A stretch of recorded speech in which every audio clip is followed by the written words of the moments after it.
What's up guys, this is Miasin, and today we're going to be going over the best board breakers to play this format and try to figure out which ones are absolutely necessary in the main deck, which ones you rather have in the side deck, which ones are, it depends on the deck that you're playing, the ones that are kind of copium, and the ones that are absolutely freaking insane if you're trying to lose. Yeah, before we go any further, y'all, you know the drill, smash the like, subscribe button, blah blah blah, and also, really important, watch the video until the end, don't be a bitch. Alright, so first things first, we've got Lava Golem. This card is not super great, but it's actually not bad. If you're playing like Labyrinth, for example, and you're going second against Raziel, you just Lava Golem away the Detonator as well as the Duo Drive. Their field spell is no longer like active because they don't have an Xyz monster anymore, but then you also can't normal summon, so it's only really good if you're playing the trap heavy build without the Ariana. So it's not bad, I do believe in it, and also it does make it so that your opponent doesn't immediately start with the Duo Drive for follow-up. So you can almost argue that it's better than Kaiju's. It really does depend on your philosophy of things. But I think, if anything, Lava Golem is better than Sphere Mode. Yes, it's one of those formats because, again, Raziel, it's not going to end with like 3 monsters. It's really just going to end on 2 Xyz monsters. So yeah, it's not a bad card, but it's also not like a super insane card just because Raziel has a very good grind game. So what matters is especially their follow-up, not really their end board. You can break their board. That's not necessarily always going to be enough. Anyways, Ultimate Slayer is an incredible card. It is a side deck staple, absolutely. With that being said, I would not main deck Ultimate Slayer. I don't think it's the kind of card that you're trying to main deck, just because it's only good going second. It is a normal spell, obviously. And I think that's one of the main issues with board breakers. They're not usually worth main decking, except for some of them, obviously, that are also maybe quickly spell cards. But Ultimate Slayer, it's also kind of a silver bullet. It's dead against a lot of matchups, but against Raziel, it is remarkable. You send Aggregator, bounce back the Detonator, and then you negate the field spell. So you take care of pretty much the entire board, actually, with one single card. With that being said, there are some counterplays to Ultimate Slayer. They can have the graveyard effect of the Hole Thruster, the Plasma Hole, whatever, in order to quick Xyz for another monster on your turn. Or there's other nice ways of beating Ultimate Slayer. I will make a video on this card very soon, so stay tuned. But also how to counter it. And yeah, it's still a great card. I still believe that it's a staple in the side deck, but again, I would not main deck the card. This is Spellbound. It's like a worse version than D-Bearer. It's not really needed for anything. It's not garbage, but I think it's a little copium. I think maybe now it's not the perfect timing just because if you're trying to play this going first, there's better alternatives, and going second, it's also not really good. Change of Heart is very okay-ish. Same thing with the Mind Control, Snatch Steal, etc. So I'm probably just all gonna do them at the exact same time. They all pretty much do the same thing. My issue is against Raziel. These cards don't actually do what you think they do. They're not gonna actually steal a monster. They're just really gonna force the Detonator to self-destruct. If Detonator couldn't destroy your own cards, if it could only destroy your opponent's cards, then these cards would be broken. They would definitely be must-mains. But unfortunately, they don't. So I think because of the fact that all they really do is force a monster to self-destruct, there's clearly better alternatives. Like, these end up being just like Kaiju's on Detonator, which it might look broken, but there's infinite cards in Yu-Gi-Oh! That do that, so I just think that you can do a better job than play some very fair one-for-ones that can easily be dealt with. Soul Release is actually just not worth it for anything. I'm just trying to figure out if there is like a difference between if I put it here or there. It's only really good against like Fire King, against Malice. It literally helps them out. It's actually hilarious when I think about it. So yeah, it is absolutely not needed. Yeah, don't play this card actually. Cosmic Cyclone is not a staple. You do not need to play this card whatsoever. It's not good against Raziel. It's not good against Malice. It's not good against the combo decks, except if you're going first against like Yubel, for example, even against Snake Eye. But there's always like a better alternative. Honestly, I just don't think that Cosmic Cyclone is needed this format. It's not like last format, for example. Sphere Mode, yeah, this card is worse than Lava Golem by a long shot, so I don't really believe in it. It's, again, gonna be dead against the #1 deck. Regeki is literally worse than these cards, just because when you Regeki, the Detonator can detach material and then protect all of your Xyz monsters in one shot. So it really doesn't fully trade for anything. I don't really believe in it. Like, if you're playing this, then you need, like, a lot of other cards in order to deal with the board. And by itself, it does nothing, so by default, it can't be a great card. Obviously, if a card doesn't do anything by its own, then it's never super fantastic.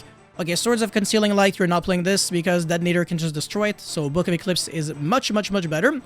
This is Harpy's Feather Duster. Obviously, always going to be a side deck staple. This card is great, fantastic. Even against Razor is good. It takes care of the field spell, takes care of all of their imperms, potential Call by the Grave or Cross Out, or I'm trying to figure out, like, if there is something else that they can set. Obviously, the plugin, you force it out, and then the Hole Thruster, you destroy it. So it's not bad. It does have some applications, but it's not going to carry you on its own.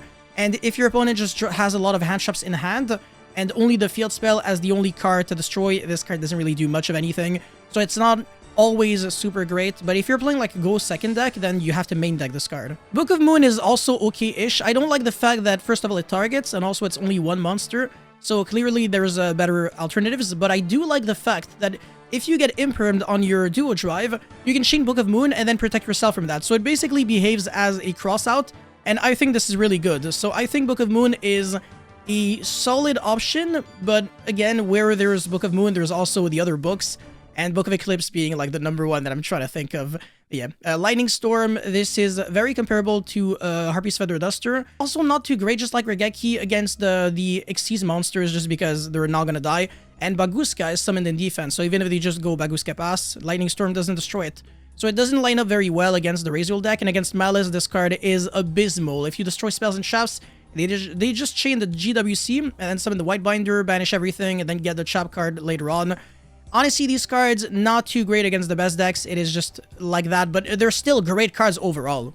Evenly Matched is terrible, like a very bad card, and you might think that it's super broken, but the issue with this card is that depending on the deck that you're playing, this card also, like, sometimes it doesn't resolve, even if your opponent doesn't have an Omnigate, because Artifact Lancia is a staple now, and it kills multiple birds with one stone, because if you're playing, let's say, Malice, and you play this, then people already have the Lancia for your engine. So the fact that they have Lancia means that also this card, it's not going to do anything, because Lancia prevents cards from being banished. It's not like Chaos Hunter, which prevents the opponent from banishing cards, but this makes the player from banishing cards, so Lancia still covers it.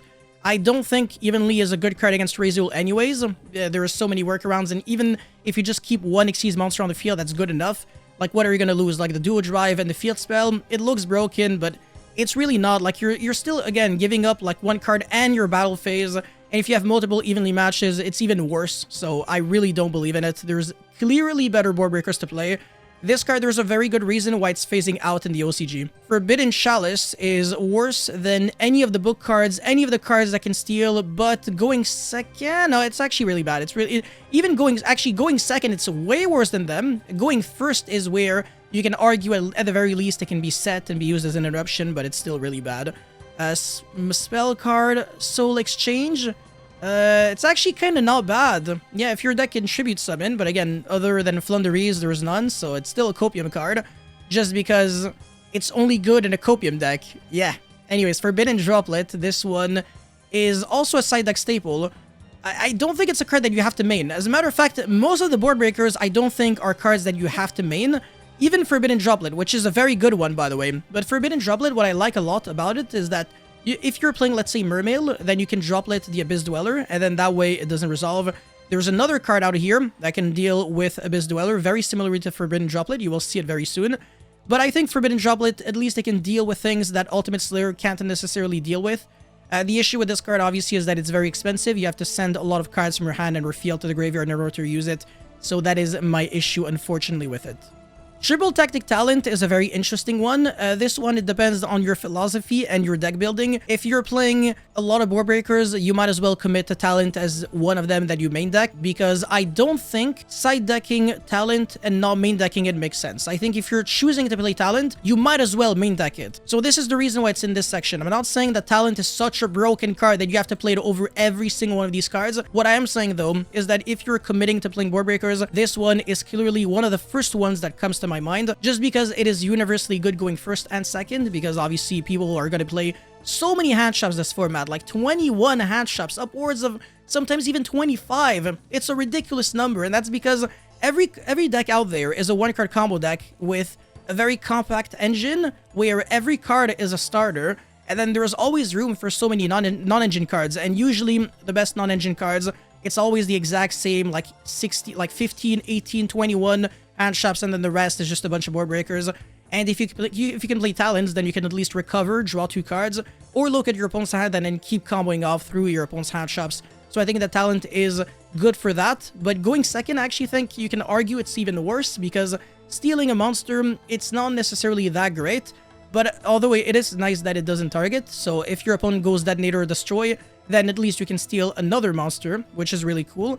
But my issue with talent is the timing to use it. Like going second, you already have to commit into the board, and that's not something that I'm really down for. And not to mention that there are a lot of cards now that do not lose the talent. So for example, the Molchamis that just are used in the draw phase, standby phase, or Dominus Purge, Dominus Impulse, and Imperm. Back then, it used to only be like Imperm and Shifter. Now there's like 7 cards, 7 hand shops that don't lose to this card. It's a little frustrating, unfortunately. Anyways, Darkhold is strictly worse than Regeki, except if Ibli becomes popular. So I don't know if people are going to be giving it the Ibli lock, but I don't really think it's something that you really have to worry about. Blink Out, this is not a link format, so it's not great. And so I'm just going to put it here. Super Poly is very interesting. It's still a Copium card, even though I don't think it's like a bad card. Obviously, it's still a good card by design, because against the Raziel deck, they end on a Fire and a Light monster. It's just 2 Xyz monsters. There is nothing to Super Poly away, and against the Malice deck, they end on literally 1 Link monster, and then they start reviving back a bunch of monsters on your turn. The timing for Super Poly is going to be super awkward. You're going to have to like play into the board, and by that time, maybe even when you get to Super Poly away your opponent's board, it's going to be way too late, and then you're out of like engine cards, you're out of gas, and you can't do anything anymore. So I think there's always a better solution than Super Poly against Raziel and Malice. Maybe against like some other decks, it can be like okay-ish, but it's never going to be super insane, because even before Crossover Breakers, this card, honestly, it wasn't too great. However, if we get Elder Entity Norden, it's a Super Poly target that can be used by using a Synchro or an Xyz, and a Synchro or an Xyz. So you can use 2 Xyz monsters for Norden, and then you can revive back a level 4 monster like a Molchami that you discarded, and then you can make Duo Drive, and then yeah, that's just actually broken. So if we get Norden back, then Super Poly is cracked. It's actually going to go to must main, but right now it is a Copium card, unfortunately again. Dark World Puppetry is only good in a deck that can play Fiend monsters. However, I will say that the card is a little better than Soul Release, so it's still going to be here. As a matter of fact, Soul Release, it's not a bad card, it's just that it's only good against Farking, and Farking is not a deck anymore, so that's the reason why it's there. Soul Spell card, Monster Reborn. It's actually not a bad card at all. Fenrir, not the Kashtira engine in general. Going first, it's a great card. So I think as a card, it's great. As a board breaker, not so much. Obviously, if you draw like no engine and you got like Fenrir and nothing else, then it is what it is. But you can say the same thing with every other card. But at least the other cards, they give you a better chance at breaking the board, whereas Fenrir, I really don't think gives you a good chance at all. So I think it's probably like around here. It doesn't really deserve like to be any lower, I think. Triple Tactic Thrust. This card is probably a side deck staple. As a matter of fact, it's actually a really good one, just because when you get a hand shopped, you thrust into D-Bear, and then that pretty much gives you a full turn.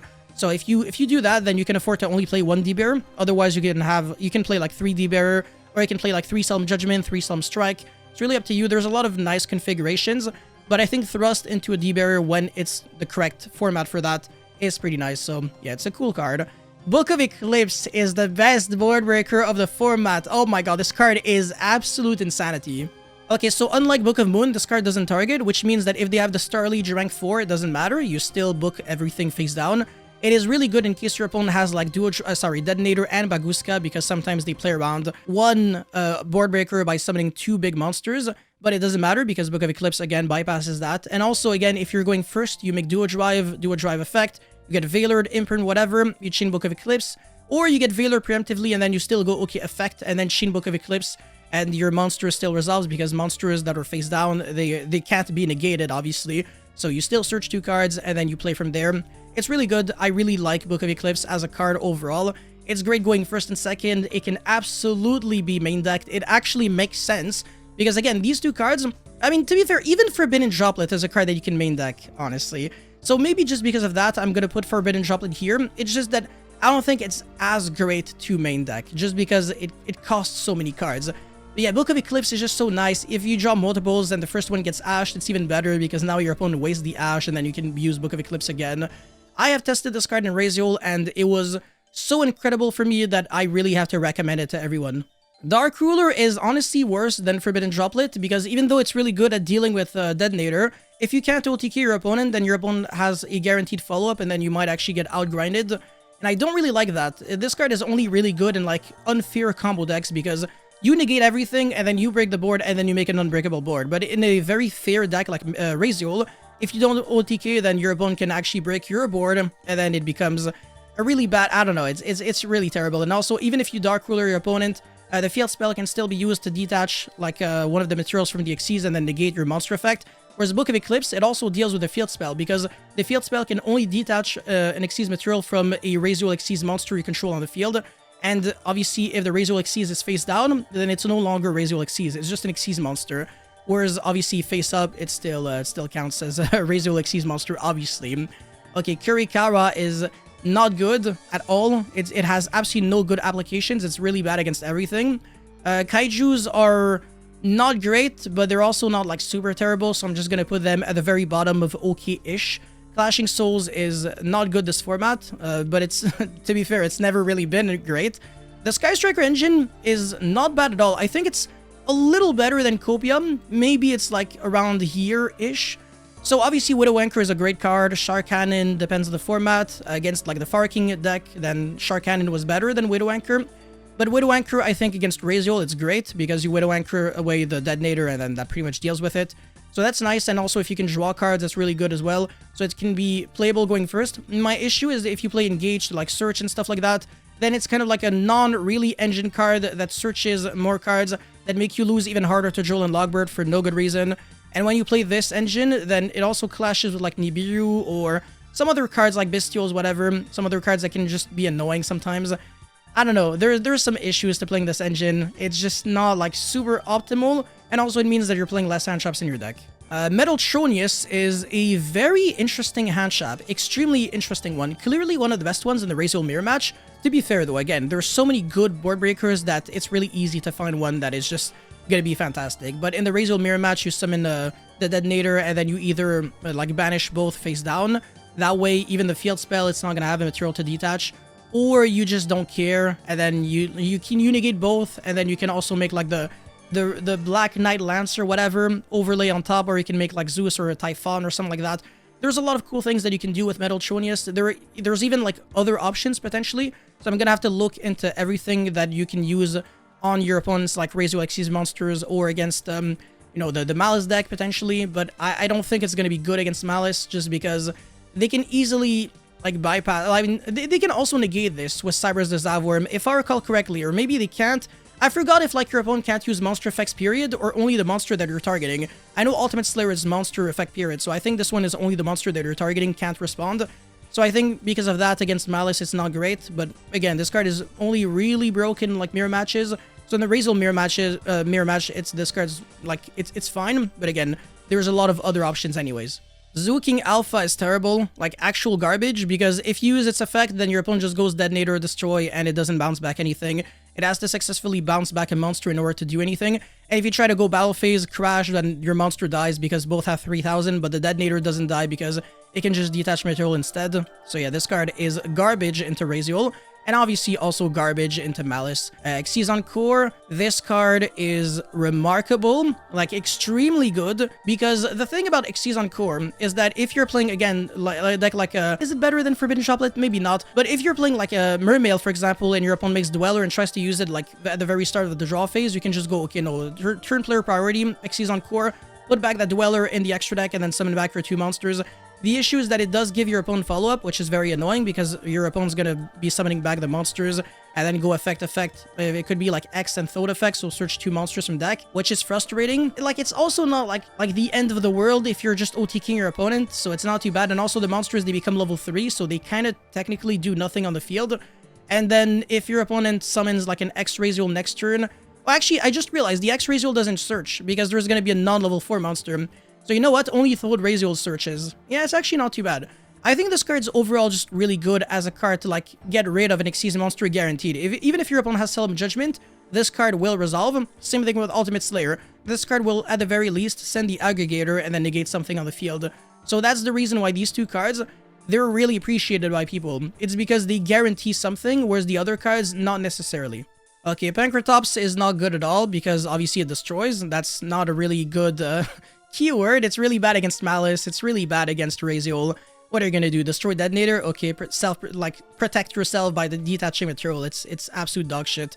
Herald of the Abyss is not good. I'm really trying to think if like there's even like a solid application for it. Just no, there's really none. It's a terrible card, unfortunately. Vesper Gears too, yeah, don't play that card. Enemy Controller is like strictly worse than any of the cards above because, well, I mean, these monster stealing cards. This card, you have to tribute a monster, and even though, like, yeah, sure, you can dodge, like, Imprint Veiler, you can't if it's used on your duo drive because you still have to have, like, the 2 materials. So that's my issue. It's not like the book, the book spells, where you really do dodge, and also you're breaking the board in a way if you want to use them as board breakers. Like, Book of Eclipse is a 2-in-1, whereas Enemy Controller is a nothing-in-1. This card is just, like, really bad for no good reason. And finally, we have Interrupted Kaiju Slumber, which is, again, way worse than Darkhold because it forces you to play bricks, and we are not trying to play Kaijus. Well, it's not that they're bricks, it's just that if you draw, like, way too many of them, then it's not really going to be good because it has, like, a lot of diminishing return. Like, if you draw, like, a Kaiju and Slumber against, like, Raziel, then it's overkill for no good reason. You have way too many board breakers, and then all your opponent needs is, like, a bunch of hand traps, and then your engine gets nullified, and then you still lose. But yeah, that's pretty much it for this tier list video, guys. You let me know how you feel about it in the comment section below. Personally, I think I'm really satisfied with this positioning. I think it's for the most part, like, very correct and very accurate. Especially, like, Book of Eclipse being, like, pretty much the only board breaker that you really have to main deck. Everything else, I think, is very malleable. But I think these are the board breakers that you're going to be seeing the most. Maybe not Metal Tronius, like, the most Metal Tronius is probably, like, the least popular one. But, like, Forbidden Droplet is going to be seeing a lot of play. Talent is still going to be seeing main deck play, for sure. Forbidden Droplet could also see main deck play, to be fair. If anything, these are the 3 board breakers that you can expect in the main deck. Maybe Thrust, 4th place. Thrust could be seen in the main deck as well. But, like, maybe 1 D-Bear main deck. That could also make sense. Or, like, some more board breakers. That also is logical, as for sure. And then everything else, I mean, yeah, that's just really up to, like, how the format shapes up. But yeah, you guys let me know how you feel about it in the comment section below. Thank you guys so much for watching. Don't forget to like and subscribe. And I'll see you guys very soon. Peace.